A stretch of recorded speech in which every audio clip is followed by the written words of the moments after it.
નમસ્કાર દર્શક મિત્રો, હું છું એન્કર અર્પિતા પટેલ. દેશભરના તાજા અને સચોટ સમાચાર આપણી ભાષામાં જોવા માટે A1 અભિપ્રાય ન્યૂઝમાં આપનું હાર્દિક સ્વાગત છે. હવે જોઈએ મુખ્ય સમાચાર. મુન્દ્રા પોલીસ સ્ટેશનમાં ઈદ અને તહેવારોને અનુલક્ષીને શાંતિ સમિતિની બેઠક યોજાઈ. સૌ સમાજે શાંતિપૂર્ણ ઉજવણીનો સંકલ્પ કર્યો.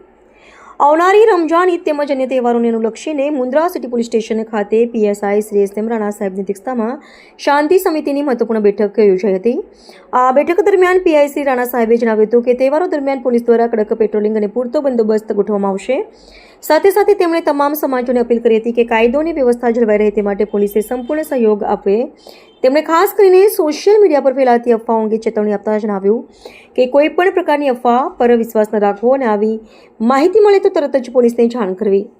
બેઠકમાં ઉપસ્થિત તમામ સમાજના આગેવાનોએ પોલીસને સંપૂર્ણ સહકાર આપવાનો વિશ્વાસ વ્યક્ત કર્યો હતો અને તહેવારોને શાંતિપૂર્ણ તથા સૌહાર્દપૂર્ણ વાતાવરણમાં ઉજવવાનો સંકલ્પ કર્યો. આ બેઠકમાં હિન્દુ મુસ્લિમ સમાજના મોટી સંખ્યામાં આગેવાનો ઉપસ્થિત રહ્યા હતા. રિપોર્ટર ભરત ઠાકોર, કચ્છ.